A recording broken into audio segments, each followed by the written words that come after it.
Aloha! Welcome to Chappy's Tiki Bar. This episode I'm going to make a Boston Sidecar and I'm going to make some Boston brown bread right out of a coffee can. Also, we have best tropical destination stories. And for Appies with Chappy by the lake, I'm going to do a bruschetta and make my very own bastardized version of a Mai Tai. So come join Mookie and me at my tiki bar and have a drink. We've saved you a seat.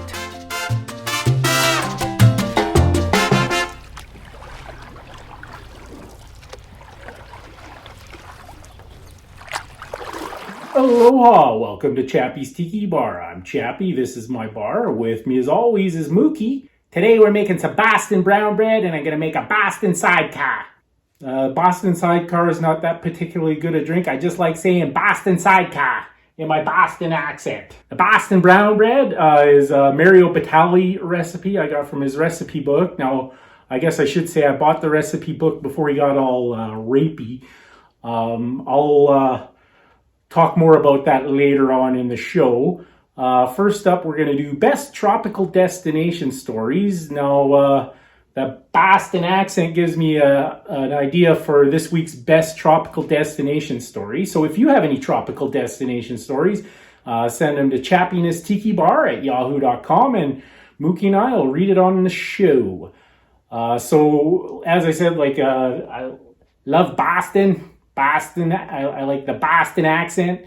So this isn't particularly a tropical destination story, but I was working on the cruise ship at the time. We were actually doing the New England run. So we're based out in New York City. We go to Boston and then we go to Rhode Island and Maine and then up to Canada. We do St. John, New Brunswick and Halifax, Nova Scotia. This was, I believe it was the Golden Princess. So I had my fiance on board at the time and we were out for the day in Bar Harbour, Maine.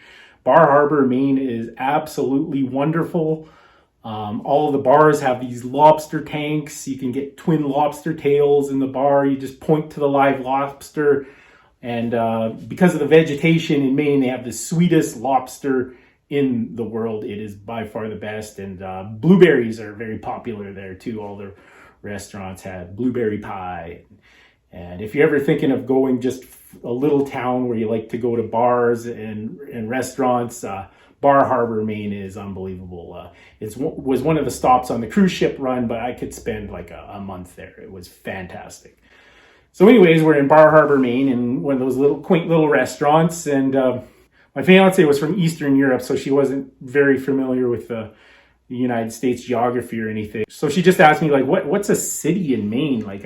She didn't really know. And I said, well, I think Portland's the main city in Maine. And I just said, it's probably about a couple hours drive from here. We should go check it out sometime. And then this lady on the other side of the restaurant with a heavy, South Boston accent pipes up and she goes, "It's not that far." My fiance at the time, she didn't understand any sort of regional accents. So she's like, what are you saying? And the lady from Boston's goes, "Bar Harbour, Maine. It's not that far to drive to Portland." So I had to step in and translate. Not that far meant the distance wasn't that far. So that's my best tropical destination story this week. Again, send anything you got and I'll read them on my show. So we're going to make a Boston Sidecar before I make my Boston brown bread. So Boston Sidecar. Got my cocktail shaker.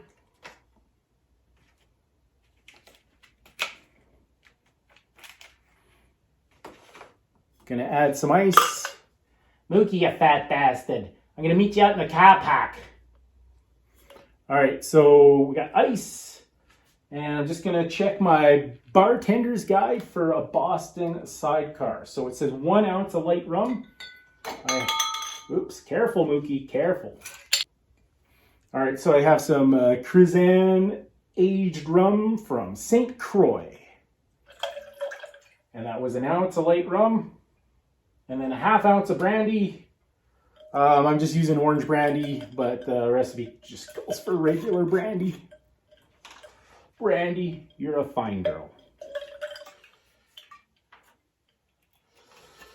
It has 3/4 ounce of triple sec. I'm out of triple sec, so I'm just going to substitute Cointreau, which is another orange liqueur. And then 1 ounce of fresh lime juice. I just have bar lime today. And we'll give it a shaky, shaky. Oops, sorry, monkey.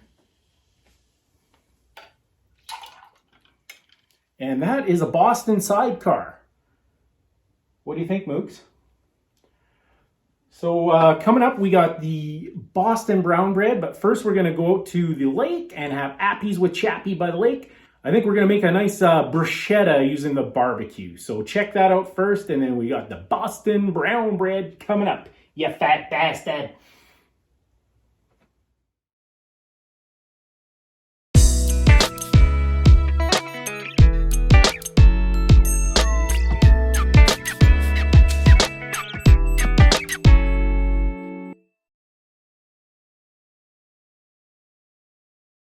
Appies with Chappy by the lake.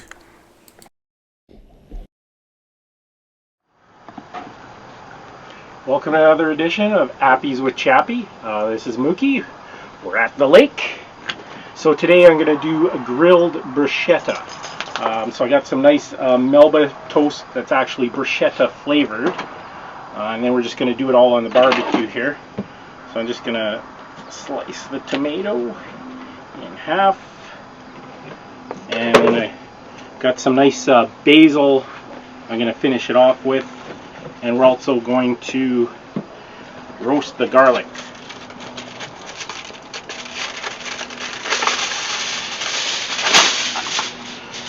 So I'm going to put the garlic in oil, give it a little hit of olive oil. Give the tomatoes a little olive oil, and everything gets a good sprinkling of salt. So we're just going to take this over to the barbecue. I'm just going to put the tomatoes face down, and the garlic goes in the foil.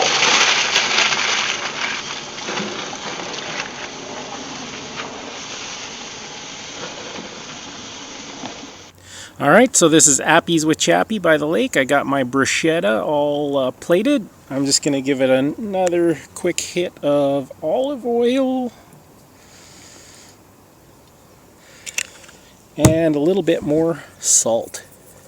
So before we start digging into our appetizers, I'm going to make a classic, well not so classic, Mai Tai. This is basically my version of a Mai Tai.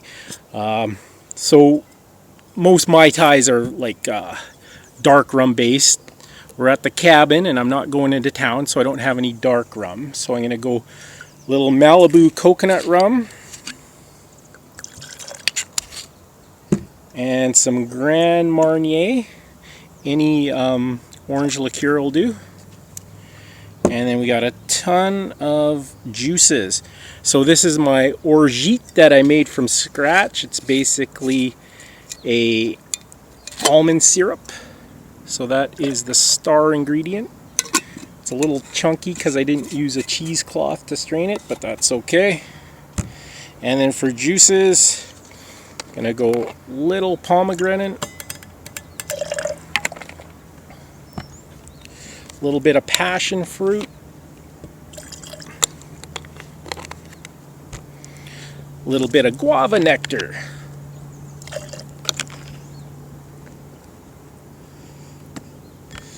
a little bit of pineapple,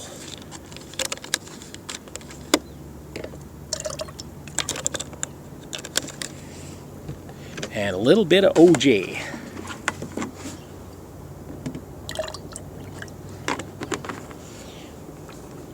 And then I'm going to kiss it with some fresh lime.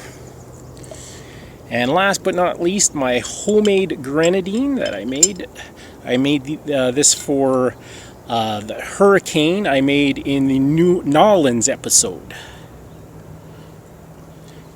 And that's going to add some nice color. Okay.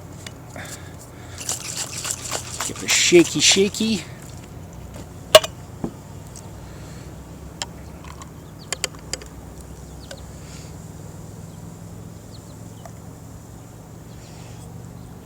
And then I got a orange wheel and another garnish, pineapple, maraschino, cherry, and a strawberry. And that is my Mai Tai.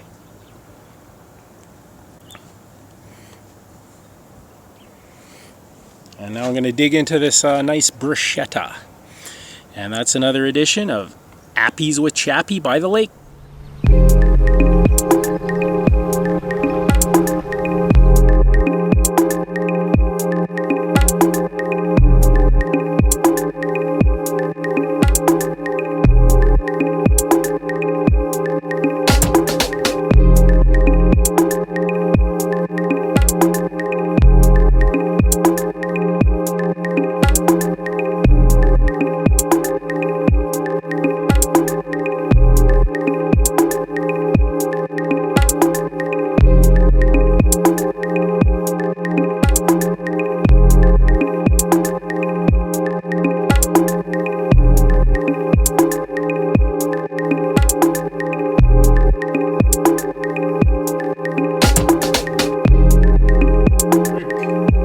So I'm going to do my Boston brown bread. This is from Mario Batali's recipe book. I know, before you say anything. Mario, you broke my heart. So I'll just give you a little bit of background on Mario Batali. This is from Wikipedia. It says Mario Francesco Batali, born September 19th, 1960, American chef, writer, restaurateur, and media personality. Batali was also known for his appearances on the Food Network on shows such as Molto Mario and Iron Chef America, on which he was one of the featured Iron Chefs. In 2017, restaurant review site Eater revealed multiple accusations of sexual assault against Batali, and in March 2019, he sold all his restaurant holdings attributed to the aforementioned allegations. It says, in March 2019, Batali surrendered ownership of his stakes in Batali and Bastardized Hospitality Group, a partnership between Batali and the Bastardized family, including Joe and Lydia Bastardized. He also sold his minority ownership in Italy, an Italian food marketplace. That place was awesome. I've been to the one in Chicago and in Vegas. The Bastardized said B&B Hospitality Group's name will change. Batali was the first chef to surrender ownership in all his restaurants after reports of sexual misconducts. And then May 2019, Boston Globe reported that Batali was being charged with indecent and assault and battery and was scheduled to be arraigned in Boston Municipal Court on Friday, May 24th, 2019. I think basically he sold everything, got fired from my favorite show, The Chew. And then I think, I don't know, it sounds like you don't hear much after that. I think everybody settled out of court. So was it a big cash grab? Who's to say? Did Brett Favre send dick pics and later get inducted to the Football Hall of Fame? Yes. Did Mario basically lose everything, and including the money that they settled out of court? Is that right? I don't know. All I got to say is, Mario, you broke my heart. I know he'll never see this, but if you could give me an explanation, please, Mario. You just seemed like a great guy. You did a lot for charity. I loved all his shows. I'm just heartbroken. So I'm going to do this Boston brown bread in memory of my former idol, Mario Batali. Do you have a non-stick loaf pan that you paid a lot of money for at a fancy kitchen supply store? Leave it in the cabinet. This bread gets cooked in a coffee can. And the more times you make the bread in the same can, the better and more authentic it'll taste. A slice or two is almost mandatory with a bowl of Boston baked beans. So there it is. All right, we'll get started on the recipe. So first up, it's 3/4 cup of rye flour. I have some dark rye flour. Oh, that's 1 cup. Making a mess here. 3/4 cup.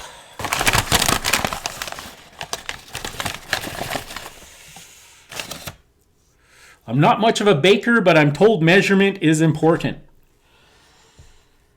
And then 3/4 cup of cornmeal. You can use instant grits or polenta. It's all cornmeal. That was 3/4 cup of cornmeal. And then 3/4 cup of whole wheat flour. So it's 3/4 cup, 3/4 cup, 3/4 cup. I have some whole wheat flour. Now you got to be careful with the whole wheat flour. It seems to go rancid a lot faster than the all-purpose flour. And this might be on the cusp. So watch your whole wheat flour.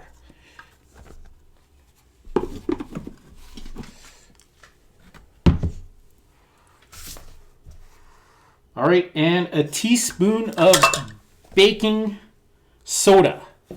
Always get baking soda and baking powder mixed up, but this is baking soda, and it's a teaspoon.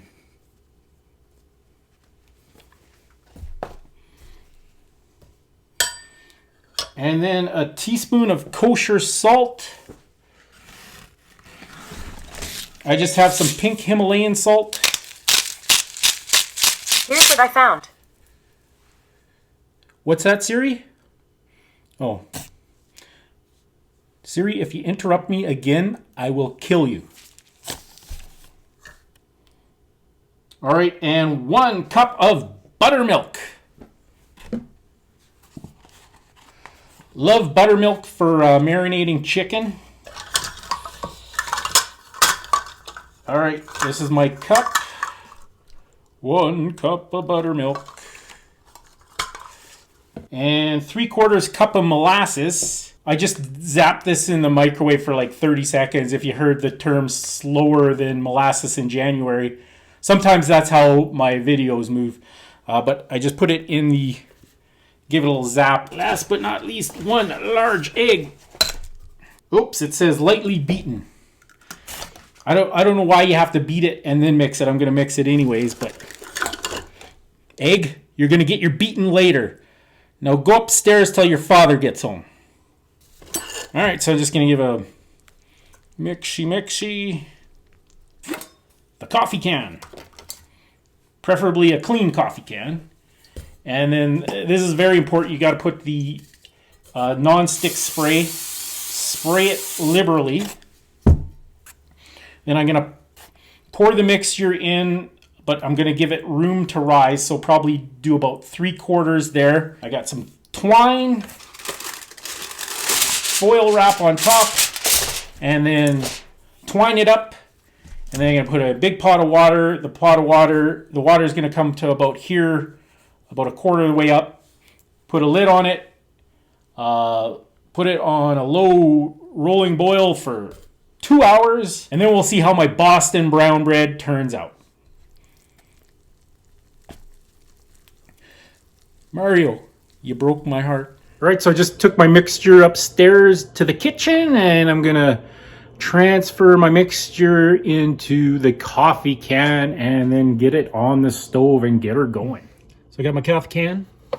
Again, I'm gonna give it a nice little spritz.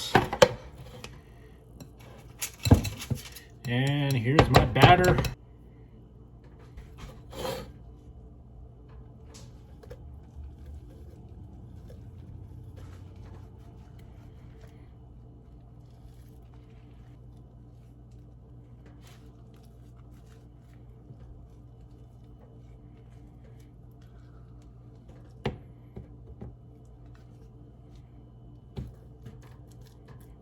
So it's actually half full. Oil on the top. Then I got my kitchen twine. Gonna wrap it around.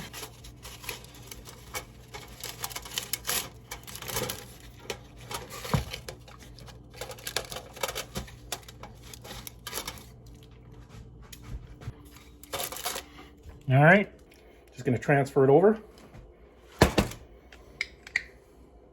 Might be a good idea to get the aerosol bottle off of the stove. All right, so I got my big pot of water, adding the can. You can see it's about a quarter of the way up. Just gotta find a lid. All right.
Thanks for watching this episode of Chappy's Tiki Bar.